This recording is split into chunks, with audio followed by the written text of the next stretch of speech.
Saudações, meu nome é Samir e eu sou professor de Clínica Médica aqui da Universidade Federal de Pelotas.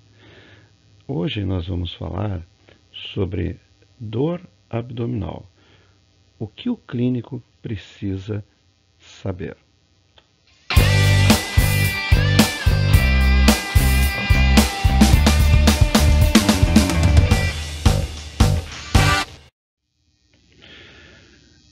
Quando vocês se formarem e estiverem com o diploma na mão, numa e na outra o carimbo, a responsabilidade, o CRM, vocês precisarão tomar decisões.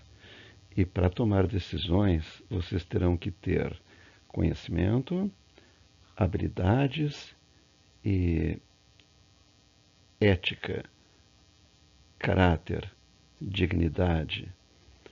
Então, essas qualidades, essas competências, estarão sendo desenvolvidas ao longo da faculdade e a questão de caráter vocês trazem de casa e a faculdade precisa saber respeitar e promover. Então, iremos trabalhar com informações nos próximos 50 minutos para clínicos, aqueles que se inclinam para estudar e para examinar. Que informações? Qual é, desculpe, qual é, do ponto de vista cognitivo, o que um clínico precisa dominar? Um bom clínico precisa ter, número 1, noção de ciência e de ciência médica, que são coisas diferentes. Precisa ter. Né?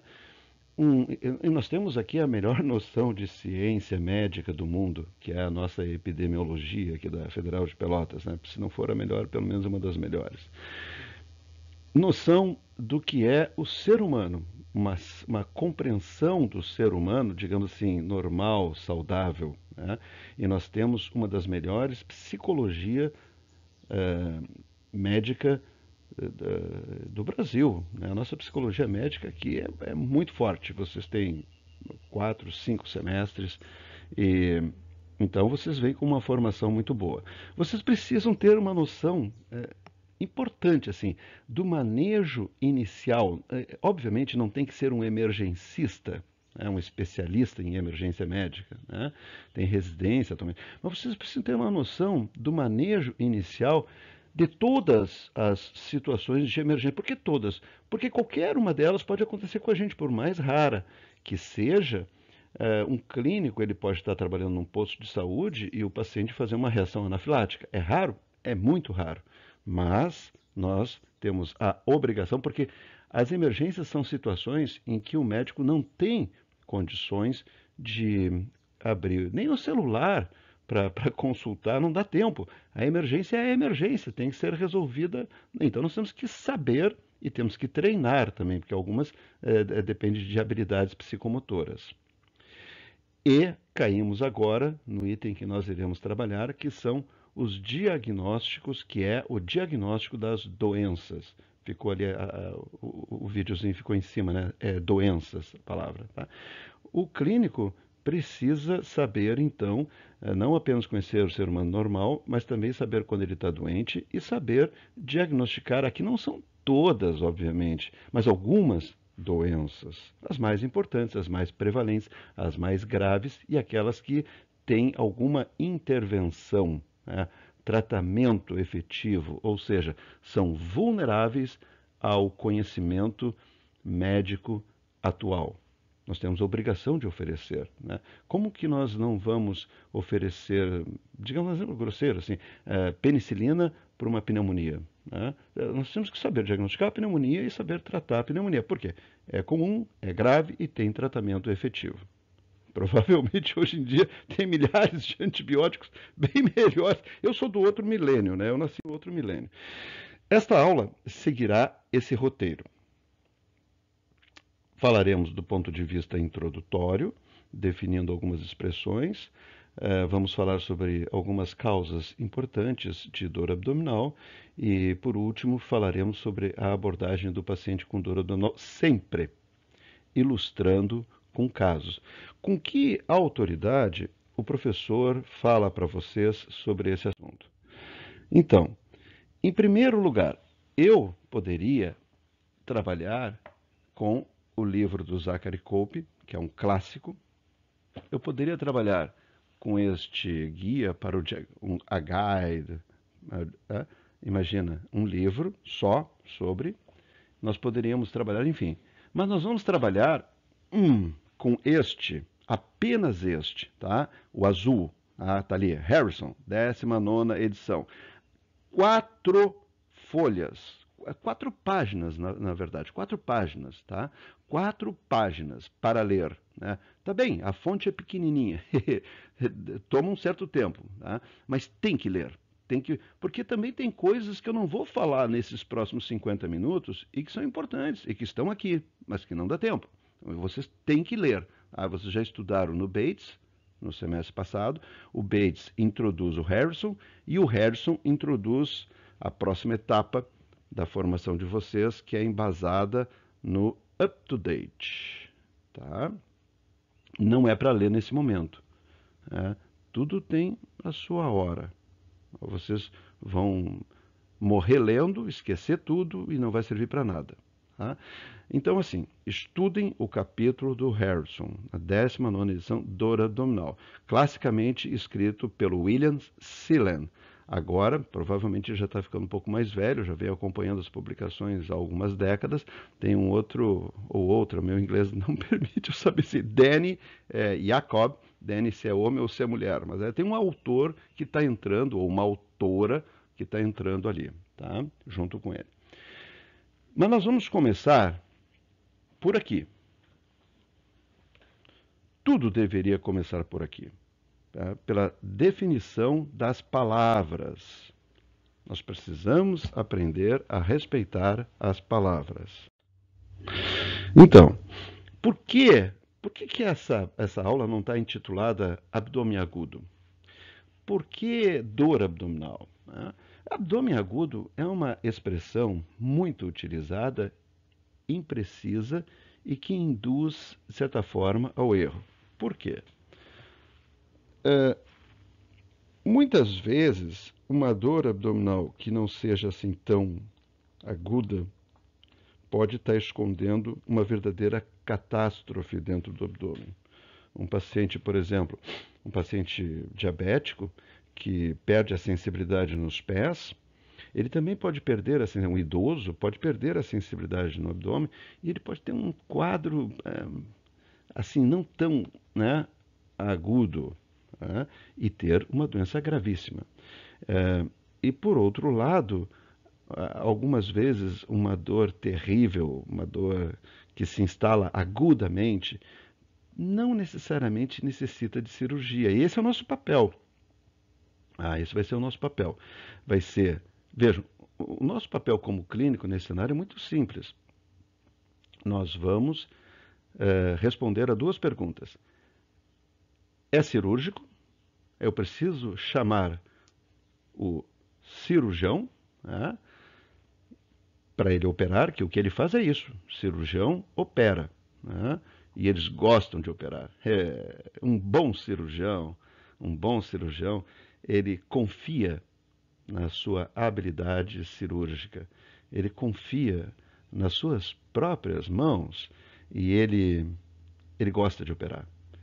E um bom clínico precisa saber quando chamar esse profissional especializado em lidar, em trabalhar ergos com as quiros, quirurgia, né? Cirurgia, né? Trabalhar com as mãos. E um bom cirurgião não tem medo, né? Não pode ter medo de operar. O paciente está ali morrendo, rompeu um aneurisma de aorta abdominal. Não, mas tem que fazer uma ressonância magnética para confirmar isso. Não. Que ressonância? Leva para o bloco. Eu vou operar assim, direto. Entende? Tá? Isso, então, assim, isso não dá para ficar esperando. E o clínico trabalha justamente nesta linha de frente, separando uma coisa da outra. E mais uma, a segunda pergunta que o clínico precisa responder: quando operar? Por exemplo, apendicite aguda não é uma emergência. Não, não, não vai matar a pessoa feito uma parada cardíaca, né, naquele momento, em até uma hora, vamos dizer, né? Uma dissecção de aorta, um aneurisma roto. Né? A apendicite aguda é uma urgência. Né? Tu deixa o paciente em NPO por 6 horas. Agora, uma perfuração de víscera oca, uma úlcera gástrica, um carcinoma que perfurou, sei lá, isso é uma emergência. Né? Então, essa noção o clínico precisa ter. É cirúrgico? Porque esta é a questão do doente que procura a emergência. Será que eu vou precisar ser operado? Né? E ali está o profissional que vai responder essa pergunta. E mais, vai ser operado agora? Ou vai ser operado daqui a 6 horas? Com 6 horas de note per os, que é uma expressão do latim que significa NPO, que significa é, fica em jejum. Nada pela boca. Né? Para não regurgitar, não vomitar na hora da indução anestésica e aspirar e morrer. Né? Bem, com que autoridade o professor fala sobre esse assunto? Em princípio, se eu sou professor de medicina, eu tenho que ter um certo domínio mínimo de dor abdominal. Mas eu andei estudando um pouquinho esse assunto. Por quê? Porque eu fiz a minha formação em diagnóstico, a minha especialização em medicina interna, lá no Conceição, diagnóstico, inclusive de dor abdominal, é claro. Por quê? Porque dor abdominal é a queixa mais frequente. Isso é um artigo que nós publicamos na emergência do Conceição.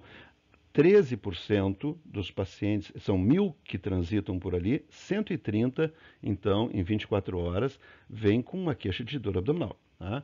Então, o internista, o clínico, tem que saber diagnosticar dor abdominal. Depois, eu pretendia, o meu plano de vida era ir para o interior, e no interior, naquela época, não tinha PSF, então, no interior não tinha como tu sobreviver apenas como clínico, era muito complicado, precisava operar também. Tá? E, e aí eu fiz cirurgia geral também, fiz 2 anos de cirurgia geral. Eu digo, e aí peguei muita experiência com o manejo desses pacientes. Eu vi muitos casos, acompanhei e operei. Né? Então, eu sou uma espécie de cirurgião em abstinência. Jamais vou voltar a operar, é claro, mas eu operei muito. Né? Todas essas coisas aí durante a residência da cirurgia, eu operei.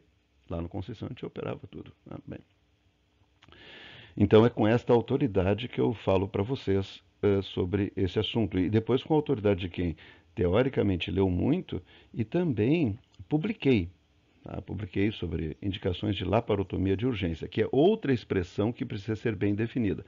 Nós temos abdômen agudo, que não deveria ser utilizado, dor abdominal, que é o título dessa apresentação, que é para ser utilizada, e laparotomia.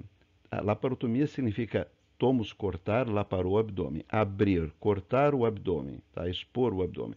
Laparotomia pode ser eletiva, obviamente, uma laparotomia exploratória, enfim. E a laparotomia pode ser de urgência. Então, nós estudamos, fizemos um estudo que acompanhou todos os pacientes que iam à laparotomia de urgência durante um período de 1 mês, se não me engano, faz tempo isso lá no Conceição. Tá? Então, nós andamos revisando isso e encontramos, assim, algumas expressões sensacionais. Tinha um cirurgião em Pittsburgh, um cirurgião pediátrico, me foge o nome agora nesse momento. Daqui a pouquinho eu me lembro. Aliás, cirurgião pediátrico, todo cirurgião pediátrico é um profissional que merece extremo respeito. Né? Extremo respeito. Eu admiro muitos cirurgiões. Ravitch era o nome do cara, né? Pittsburgh. Né?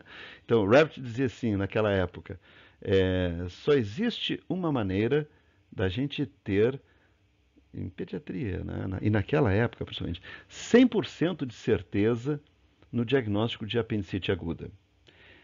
2 pontos. É esperar que todos eles rompam. Então, essa era a colocação do Rabbit. Depois ele complementava: eu sou muito crítico com qualquer serviço que não tenha pelo menos 20% de laparotomia branca. Tá? Abriu o abdômen, parecia um abdômen agudo, e não tem nada, e nem explica nada. Né? Porque às vezes tu acha alguma coisa que não era cirúrgica, que é clínica, e explica o quadro. Mas branca é quando não explica nada. Tá?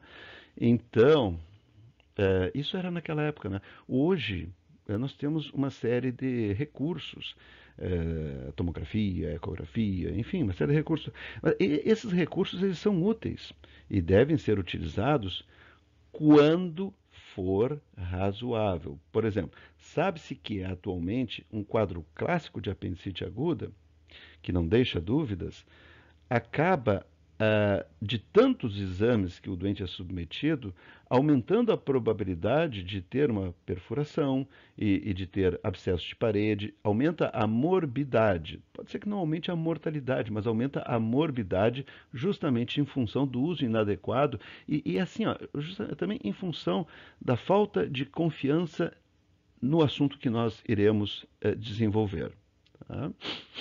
Que é a clínica. Bom, o capítulo do Harrison, então, eu acabei de falar do ponto de vista introdutório, e agora nós vamos trabalhar a partir da tabela número 2 do capítulo de dor abdominal da 19ª edição do Harrison. Tá?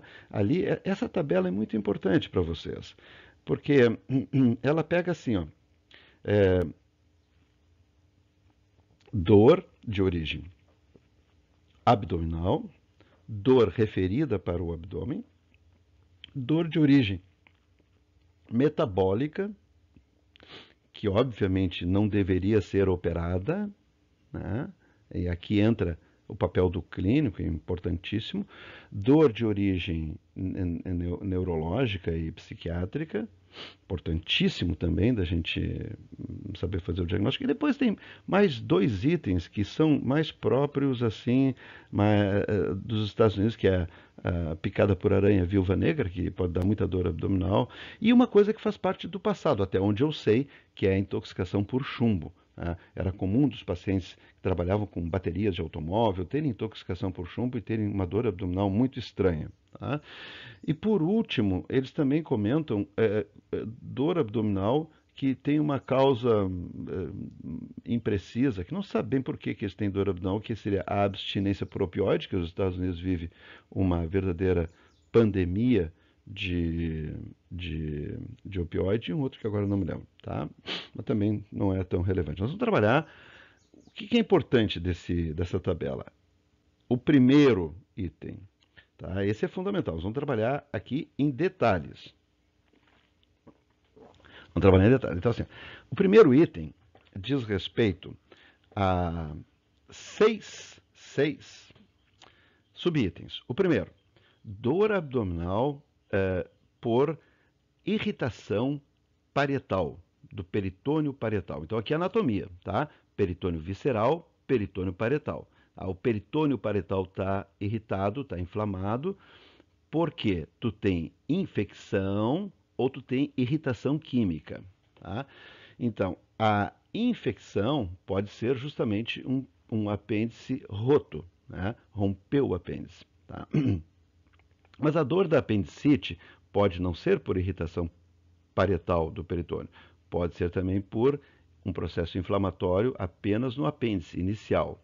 Essa questão da apendicite aguda, nós vamos trabalhar um pouquinho mais a fundo, porque ela, além de ser relativamente prevalente, ela também nos permite compreender um pouco da dor, que é o capítulo anterior do Harrison. Para vocês chegarem nesse capítulo, vocês têm que ter lido o capítulo anterior, que é o capítulo onde a gente entende a apresentação da dor. A dor visceral, a dor parietal, a dor somática, a dor neurológica, tá?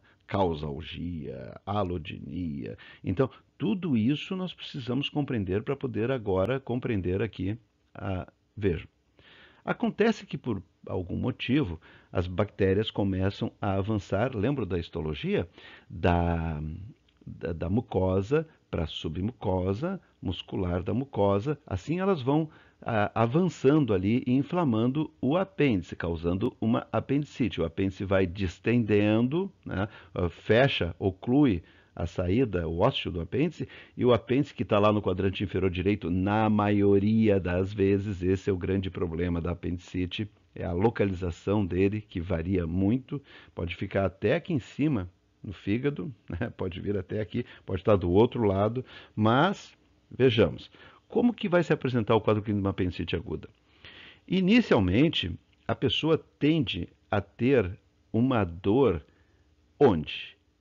Essa dor inicial é uma dor visceral, é a víscera que está em sofrimento. Portanto, a dor vai se comportar como uma dor visceral. Ela tende a se projetar na linha média.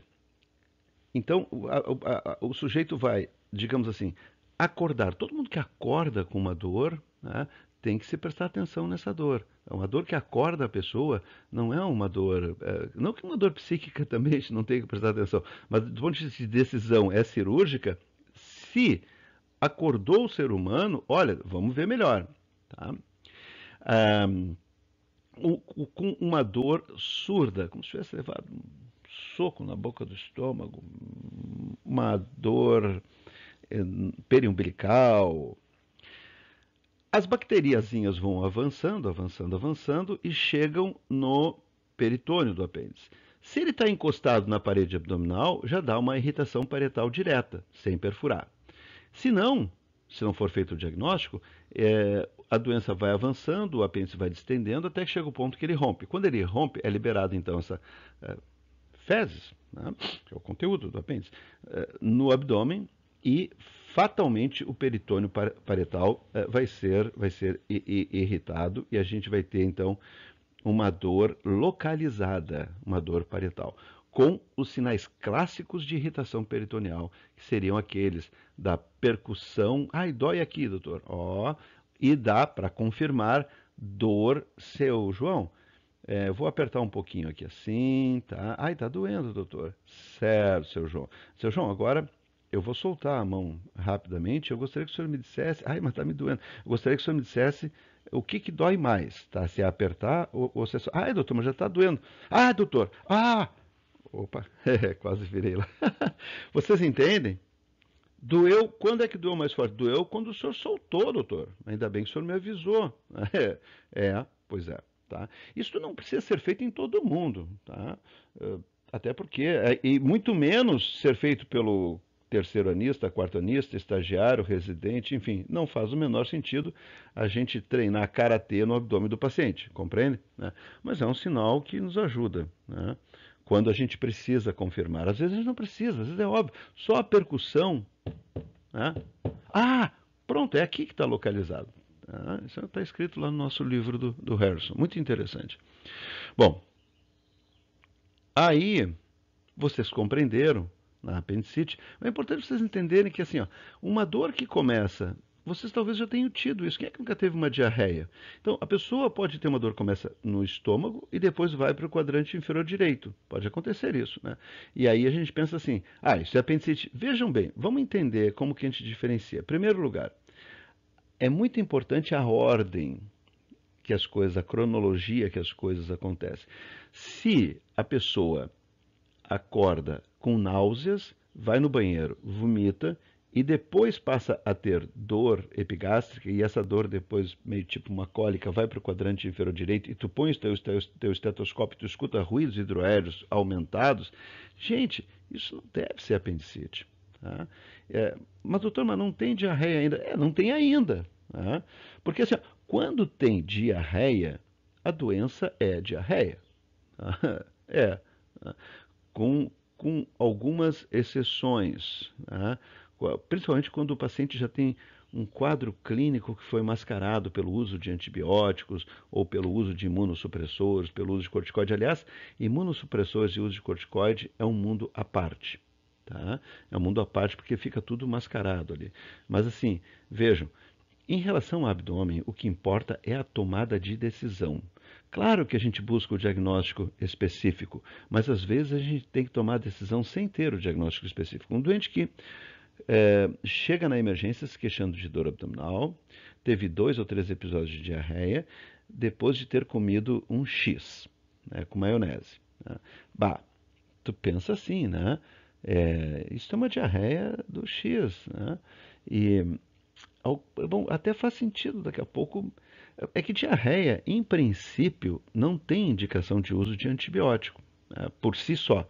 Numa pessoa imunocompetente, ela vai se livrar daquilo. A não ser quando tu tem uma disenteria com colite, com sangue nas fezes, com tenesmo vesical, né? É, mas digamos que a gente tenha receitado antibiótico para esse paciente. Né? Esse antibiótico, até porque talvez esse paciente poderia ter tenesmo vesical, nós vamos entender. Tenesmo é assim, ó, quando a pessoa sente vontade de fazer cocô, evacuar, vai no sanitário, evacua pouquinho, né? E não passa a vontade de evacuar. Parece estar sempre aquilo, parece ter alguma coisa, né? Num quadro com evolução um pouco menos aguda do que este, um câncer. Né? O tenesmo é sempre indicativo de alguma coisa importante, tá? Localizada ali. O fato de não passar à vontade, evacua, passa à vontade, continua porque está irritado. Pode ter uma colite, né? Uma retocolite, está irritado, está inflamado. Bom, aí esse doente volta uma semana depois com um quadro clássico de um abdômen, que é o outro item depois da inflamação do peritônio, que é o abdômen perfurativo. Ele perfurou uma víscera e o abdômen está, então, em tábua. Tu toca e o abdômen é uma tábua. E muita dor. Né? Esse paciente tem que ir para o bloco, mas eu não sei o que, que ele tem. Bom, tu não sabe o que ele tem e nem vamos saber tão cedo. O fato é o seguinte, ele tem indicação da gente abrir, e poderia ser outro caso, qualquer semelhança com a vida real é mera coincidência. Um palito, no X, o homem mastigou e engoliu um palito que perfurou onde? Lá na válvula iliocecal. Você sabe da anatomia, válvula iliocecal, perfurou lá. Agora veja, como alguém poderia prever uma situação dessas? Tu ia ficar 2 meses estudando, fazendo exame, o doente estava morto, já estava enterrado há 2 meses, né? E tu estava tentando descobrir o que, que era a causa específica. Não, tem que decidir. A pergunta é aquela, tá? É cirúrgico? Tá? Então, vimos o parietal, o quadrante inferior direito do abdômen é um problema para o cirurgião, especialmente nas mulheres, porque tem o ovário que ovocita, né? O ovário não ovula, ele ovocita. Né? E quando ovocita, e a ovocitação é do lado direito, pode confundir, obviamente, com apendicite, porque sai um pouquinho de sangue. E o sangue é um pouquinho irritante. Claro que o sangue é menos irritante do que o suco gástrico, que tem um pH 3. Né? Então, quando a pessoa te perfura uma úlcera, a dor vai pela goteira paretocólica direita também, mas só que provoca uma irritação tão marcada, é um quadro clínico tão grosseiro, que dificilmente alguém vai se furtar de diagnosticar um quadro assim, de dor abdominal que precisa de intervenção cirúrgica de urgência. Né? Inclusive sem nem deixar o paciente NPO, até porque úlcera que perfura não vomita. Essa é uma expressão do Sleisinger, que é um livro de gastro, né? Que hoje em dia a gente subestima tanto, né? Até porque hoje em dia nós temos menos úlceras perfuradas, mas ainda tem por câncer, né? Porque o omeprazol liquida com as outras, ainda bem, né? Então o Sleisinger, ele trazia algumas expressões muito interessantes, né? Úlcera que perfura não vomita, não tem vômito. Por quê? Porque quando a pessoa faz o esforço para vomitar, mesmo que ela fique nauseada, a perfuração joga a pressão para dentro do abdômen. E tu não consegue ter pressão suficiente para fazer o vômito. Né? Então, e outras expressões que eu acho tão interessantes, uma delas é assim, ó, Úlcera que sangra, não perfura. E úlcera que perfura, não sangra. E é muito lógico. Isso é o que os médicos antigos observavam. Né? É lógico, assim, ó, a úlcera vai perfurando, vai avançando nas camadas do estômago, vamos dizer. Né? O que acontece? Se encontrar um vaso no caminho, uma artéria principalmente, né, que dá um sangramento marcado, e aqui nós temos então assim, hemorragia digestiva, quando que é cirúrgica, quando que não é. Tem critérios para isso, viu? O paciente que sangrou e teve uma síncope, parou de sangrar, veio até a emergência, né? Vocês têm que estar atentos, porque esse paciente ele pode voltar a sangrar de forma grave. E se ele volta a sangrar, né, precisa de uma, duas, três bolsas de sangue, naturalmente vocês não vão aguardar, não deveriam aguardar uma endoscopia para ver, não. Eu sei que é difícil para o cirurgião, né, porque ele não sabe onde é que está sangrando, mas ele vai ter que abrir. Né, porque esse paciente vai se esvair em sangue. São critérios para tu intervir de forma mais agressiva no paciente, né, nas hemorragias. Mas voltando então, cruza por um vaso, sangra. Se sangra, procura ajuda. Se procura ajuda, inicia tratamento. Se inicia tratamento, não perfura. Por outro lado, se não encontra nenhum vaso no caminho, é porque ele não ia sangrar, ele só ia perfurar.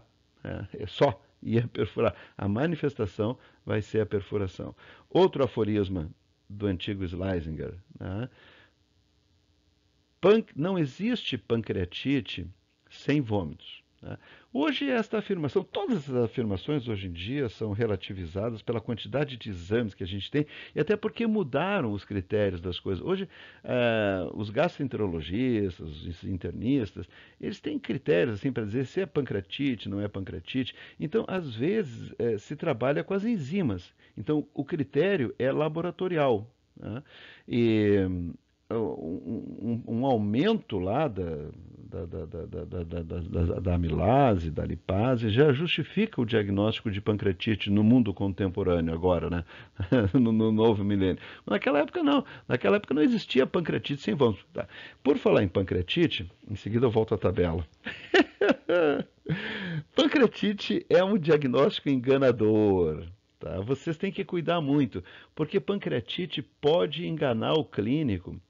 Por exemplo, um paciente que começa com. Hoje nós temos a vacina da cachumba, né? Naquela época não tinha, mas mesmo assim, hoje em dia tem gente que não fez a vacina da cachumba. Faz um quadro de cachumba, a cachumba não está erradicada. E ele pode ter uma pancreatite. E passou a cachumba, ou está diminuindo bastante, e está só a pancreatite. E o abdômen pode parecer um abdômen, vamos dizer assim, abdômen agudo. Tá? E nós não deveríamos operar esse paciente, viu? Não deveríamos. Tá? Deveríamos examinar bem, olhar as mucosas, observar que as mucosas oculares estão congestas, perguntar para ele o que houve, parará. Não, porque meu vizinho teve cachumba, bababá, entendeu? Também me inchou aqui. Gente, isso faz parte do quadro. Não opere esse paciente. Né? Porque é uma doença viral, diminui a imunidade, ele pode fazer complicações. Você não tem que botar o paciente em NPT por causa da pancreatite, e aí vai aumentar muito o risco de. E os pacientes podem, infelizmente, podem morrer. Outra questão.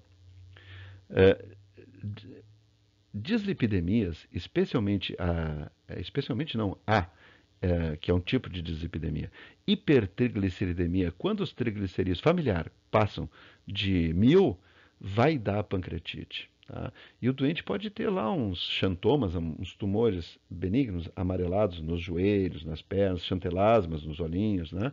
Nas pálpebras, e história familiar. E ele pode vir para você sem saber o que ele tem, com um quadro de pancreatite. Né? E pode parecer um abdômen agudo. Né? Não operem esse paciente. Pancreatite é uma doença de tratamento clínico. Tá? Bom, voltando então, nós temos a irritação peritoneal por perfuração visceral, por dois motivos. Pode ser bacteriana e pode ser química. Bacteriana, apendicite, química, uma úlcera perfurada. Ou o que os alemães chamam de Mittelschmerz, que é a dor do meio do ciclo. Tá? Não é o nome de um homem.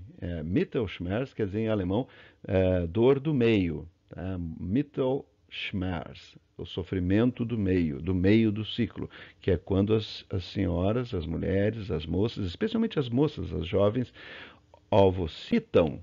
Tá? Então, O diagnóstico seria por exclusão, se a gente decidir operar, né? Perdão, se a gente decidir não operar, tiver consciência disso e resolver observar, que é um perigo, tem que cuidar da apendicite, tá? Dali a 2 semanas vem a menstruação, e aí confirma a tua hipótese. Nós podemos ter também dor por quadros vasculares. Por exemplo, nós podemos ter um paciente que sente uma dor terrível, 70 anos, tabagista, hipertenso, homem, doença aterosclerótica. Ele tem uma angina mesentérica. Ele sente uma dor horrível no estômago toda vez que ele come, tá? Tanto que ele começa a ter medo de comer, tá? Esse paciente, eventualmente, ele pode desenvolver um trombo, um coágulo, uma trombose naquele ponto de obstrução e apresentar um quadro de abdômen agudo, justamente por isquemia aguda mesentérica superior do intestino. Isso é um problema. Tá? O abdômen agudo vascular é um imenso problema. Primeiro porque o diagnóstico é difícil, uma dor difusa. Né? Nesse cenário que eu estou falando para vocês é razoavelmente óbvio, mas nem sempre é assim tão claro. Não tem esse passado que explique para a gente o que está acontecendo. Né? E depois tem uma outra situação que torna o quadro mais difícil. O doente pode ter uma fibrilação atrial, nunca teve angina mesentérica e da noite para o dia ele começa com uma dor abdominal importante, difusa, e que não tem sinais de irritação peritoneal. O exame físico é pobre e o quadro clínico é grave. O doente está chocando. Né? Que é isso, gente? Se vocês têm, então, uma arritmia, um ritmo irregularmente irregular no coração, que é a fibrilação atrial, com a primeira variando de intensidade, né?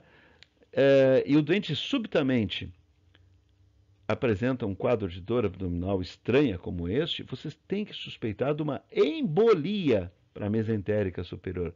É um problema. Primeiro, por isso, o diagnóstico é difícil. Segundo, porque quando tu opera, tem que saber quando operar.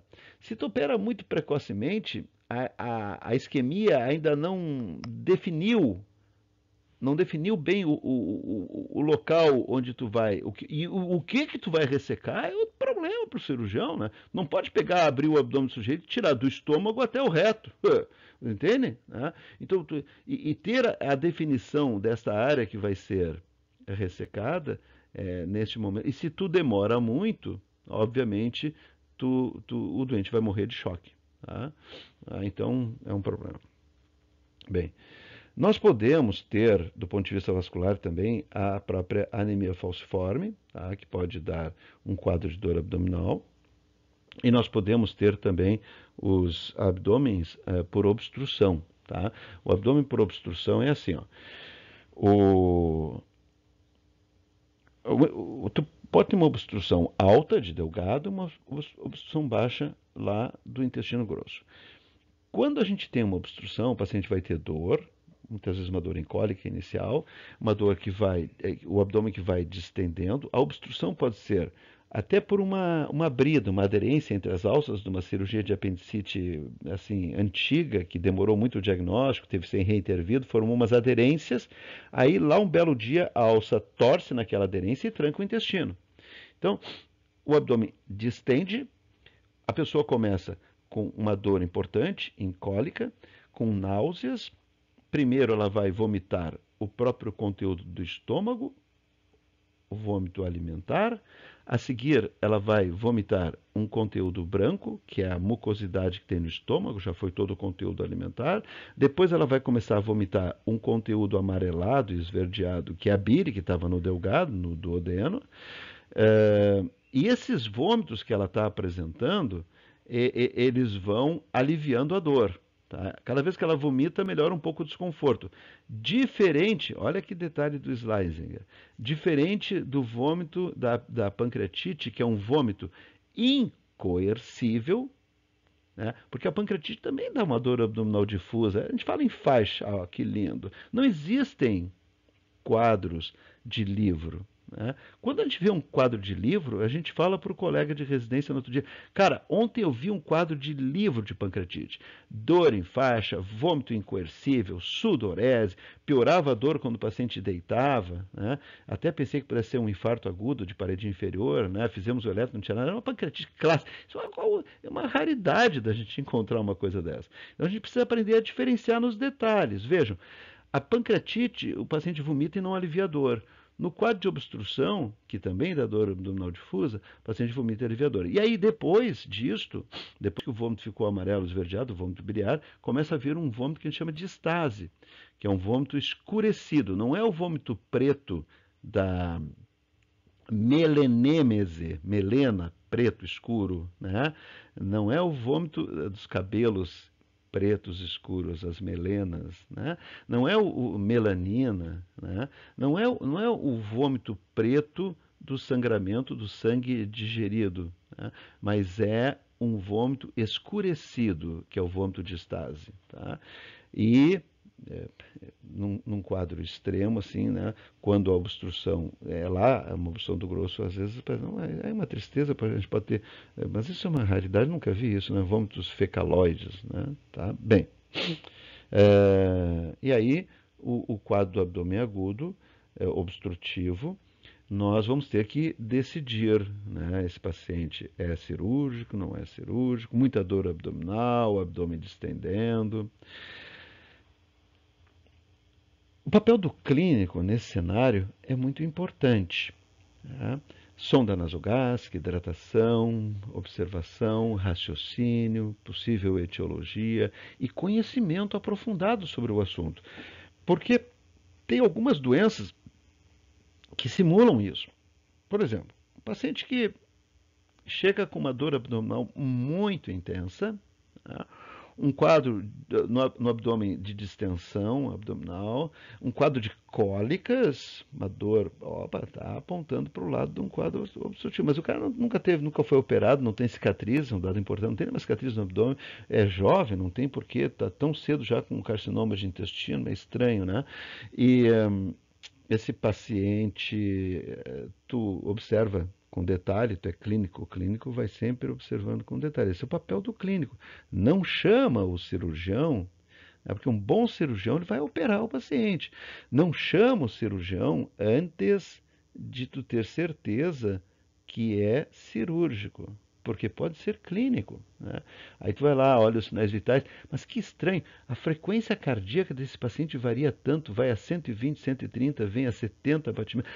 A pressão arterial também oscila tanto para um paciente jovem. Tá, pode ser pela dor, né? Mas, bem, acho melhor operar. Opera. Lá parou branca.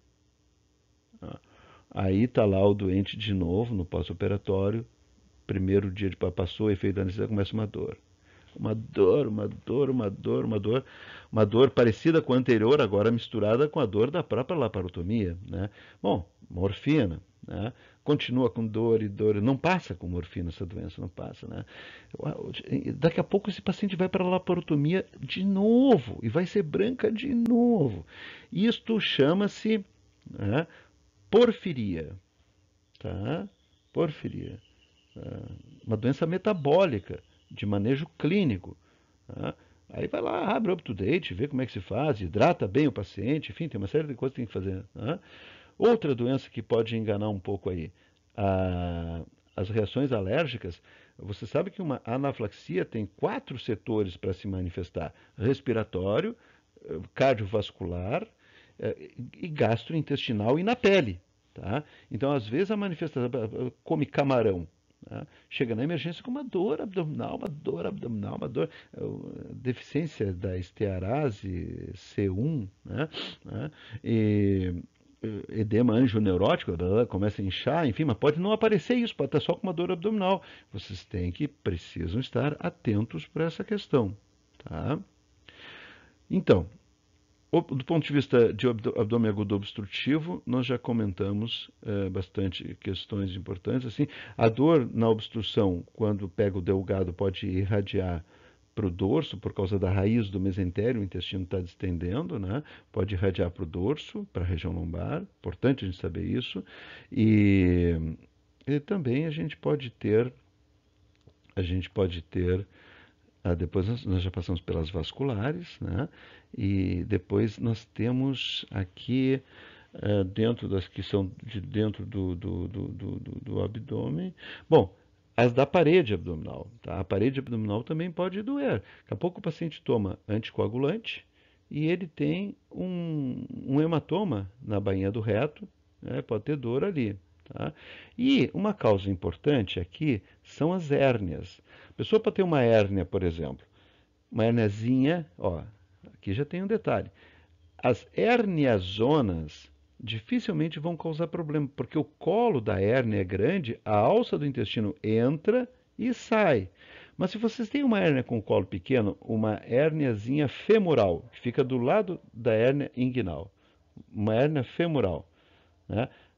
Vai lá, a alcinha de intestino delgado entra, tranca, não sai, começa a inchar, estrangula, né? Encarcera primeiro e depois estrangula, né? Quando oclui os vasos, né? Então, isso vai dar um quadro pode dar, se foi toda a alça lá para dentro, ela está dobrada lá dentro, dá um quadro obstrutivo, tá? Com muita dor naquela região. Mas a dor pode ser referida inicialmente não naquela região, pode ser referida à linha média, tá? Referida à linha média, tá? E cólicas, enfim. Então, dor aqui nessa região com uma bolota, né, na região inguinal, cuida, porque pode precisar de cirurgia de emergência. Eu já passei por isso, eu já errei com isso. A gente erra, né? A gente erra e a gente precisa aprender com os erros e precisa compartilhar os erros para que os alunos ou os colegas também não cometam os mesmos erros. Todos nós, todo ser humano, por definição, é falível, tá? Pessoal, eu queria agora me aproximar, então, do final. A abordagem desses pacientes, se vocês estão suspeitando de um abdômen de tratamento cirúrgico, vai ser NPO e chamar o cirurgião. Se for um abdômen agudo clínico, por exemplo, uma cetoacidose diabética. Aqui tem um problema justamente para o clínico, porque a cetoacidose diabética causa dor abdominal. E a cetoacidose diabética pode estar sendo desencadeada por uma apendicite aguda que causa dor abdominal. Então, como que o clínico trabalha nesse campo tão difícil? De uma maneira racional. Existem evidências claras de que tem irritação peritoneal, de que é cirúrgico, tudo bem. Está na dúvida? Trata, obviamente, a cetoacidose, maneja bem essa cetoacidose e vai ver o que está sobrando, né? Mas mesmo assim, uma apendicite aguda, eu estou me dando conta de uma questão, uma apendicite aguda te dá tempo de tu manejar, tu não pode colocar esse paciente no bloco cirúrgico sem equilibrar ele metabolicamente. Então o clínico vai ter que, em primeiro lugar, equilibrar metabolicamente esse paciente, tá? Eu quero terminar esta fala lembrando a vocês para estudar o capítulo do Harrison, tá, de dor abdominal, estudar em detalhes, estudar prestando atenção. Tem 3 tabelas, tem esta que eu comentei aqui para vocês, tem as dores irradiadas para o abdômen, de um infarto, por exemplo, né, já comentamos a partir dos casos, e eu queria que vocês, então, lembrassem disso. Vocês, como futuros clínicos, vocês, quando forem atender um paciente, aqui o cenário é fundamental, na emergência, no pronto-socorro, porque no consultório, no ambulatório, é diferente. As dores são muito mais dores para serem investigadas com calma, avaliadas, né? Síndrome do intestino irritável, né? Então aí é outro cenário para vocês trabalharem. Tá? Outro cenário. E tem às vezes um paciente que vem com uma dor crônica há 6 anos, desde quando ele fez uma cirurgia lombar. Aqui fez uma lombotomia, tirou um cálculo do rim. Aí começou com uma dor que não pode tocar, né? Que alguém já pediu uma tomografia e aí veio para nós, para o SUS, para fazer a tal da tomografia pelo SUS. E aí tu vai lá, tu examina, tu vê que a dor respeita exatamente aquele dermátomo, que o paciente não tem nada para ter um câncer, não está emagrecendo, não tem nenhum sinal, mas, e está bem certo, toca, dói. Isso é uma causalgia, é uma dor por lesão do nervo no momento que tu vai fazer a lombotomia, né? Então, tudo isso está lá direitinho no Harrison, vocês vão estudar, né? E vocês vão ter condições de responder essas duas perguntas, tá? É cirúrgico? É. Quando? Quando é que eu vou operar esse paciente? Com uma relativa precisão. Não vão acertar sempre, mas o fato de estudarem estas quatro páginas aumenta a probabilidade de vocês de contribuírem com esse paciente. Tá? Ó, bem certinho, terminou o nosso tempo. Muito obrigado pela atenção. Não se esqueçam, o que interessa não é saber mais, é saber o que interessa mais. Tá? Ué, para, alarme. O que interessa não é saber mais, né? Então tem gente que quer baixar o portal CAPES no computador e saber todos os artigos. Minha nossa, isso não é razoável. O que interessa é a gente saber o que interessa mais. Tá? E isso está naquele slide que eu mostrei para vocês. Então, nós somos do laboratório de ensino por simulação, essa é a nossa identidade visual. E por quê? Por que gostamos tanto? Por que é tão prazeroso fazer isso que estamos fazendo? Obrigado e até a próxima.